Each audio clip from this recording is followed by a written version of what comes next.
En su comentario de hoy, la doctora Edmé Domínguez Reyes, profesora en Relaciones Internacionales y Género en la Universidad de Gotemburgo, analiza los resultados de las elecciones federales de Alemania y el avance de la socialdemocracia allá en Europa.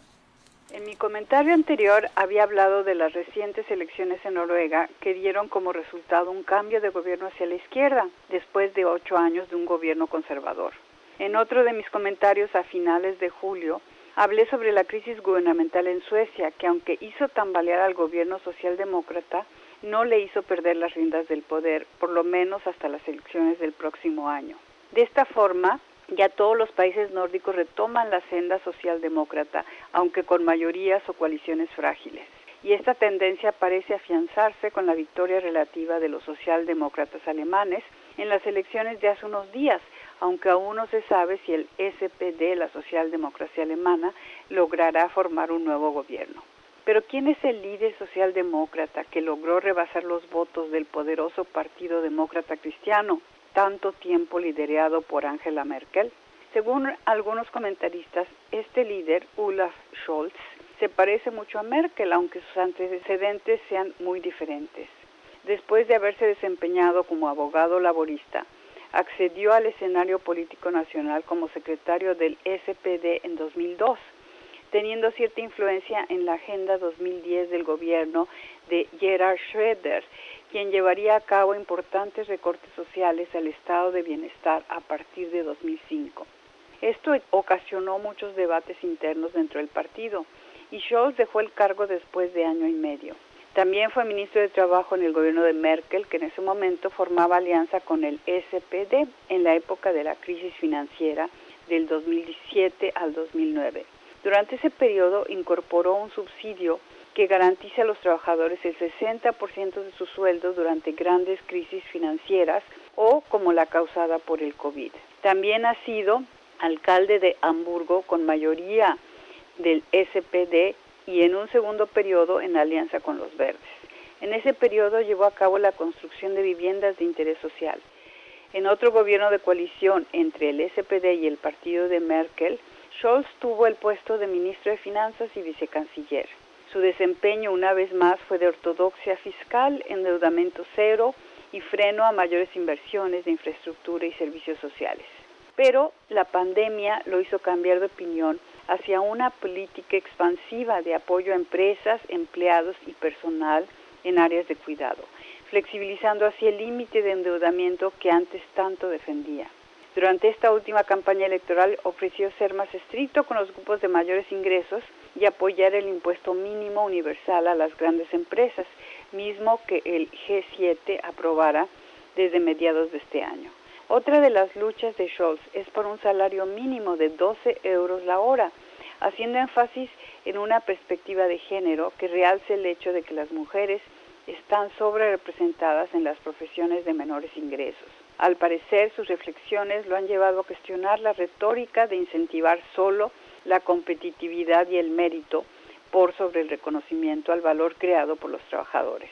Otros temas incluidos en su programa son la justicia social y laboral, cambio climático, movilidad y transporte, digitalización y además la paridad de género. Si este líder socialdemócrata alemán lograse formar gobierno, no es nada seguro que muchos de los puntos formulados por su programa logren realizarse. Todo es cuestión de las coaliciones que se formen y aseguren un gobierno estable, viable. Pero esa es la situación de la mayor parte de los gobiernos socialdemócratas que vemos en Europa. Por una parte, aún se les considera a la izquierda, aunque la mayoría haya incurrido en giros, ya no digamos al centro, sino incluso a la derecha en materia de impuestos, infraestructura social, políticas de migración, defensa, etc. Y esto va tan lejos como sumarse a políticas armamentistas o favorables a ellas, como es el caso del ex primer ministro socialdemócrata noruego, Jens Stoltenberg, quien pasó del gobierno noruego a la Secretaría General de la OTAN en 2014. Por otro lado, aún con programas de justicia social, el campo de maniobras de los socialdemócratas es bastante limitado, dadas las concesiones que tienen que hacer a sus socios de coalición, muchas veces del campo centro-derecha o de derecha. Es el caso del Partido Socialdemócrata Sueco, que debido a una de estas concesiones en términos de regulación de alquileres de casa-habitación, fue cuestionado por el partido de izquierda y cayó en una crisis de gobernabilidad en julio de este año. Pero además, estos partidos tienen que maniobrar para no seguir perdiendo apoyo entre grupos desfavorecidos por las políticas neoliberales de globalización que han huido hacia los partidos de extrema derecha populista y xenófoba y que cobran fuerza en tiempos de crisis como la que estamos viviendo durante la pandemia.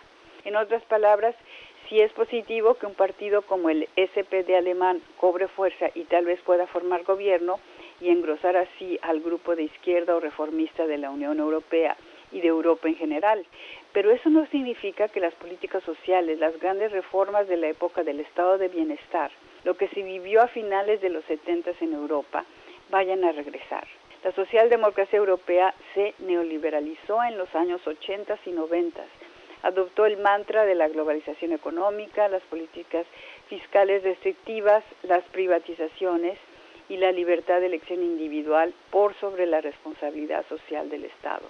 Es posible que la crisis de la pandemia cuestionara la política de ajustes y recortes sociales aplicados después de la crisis financiera de 2008-2009 y la sustituyera por políticas de apoyo a los sectores más afectados por las restricciones efectuadas para frenar la pandemia.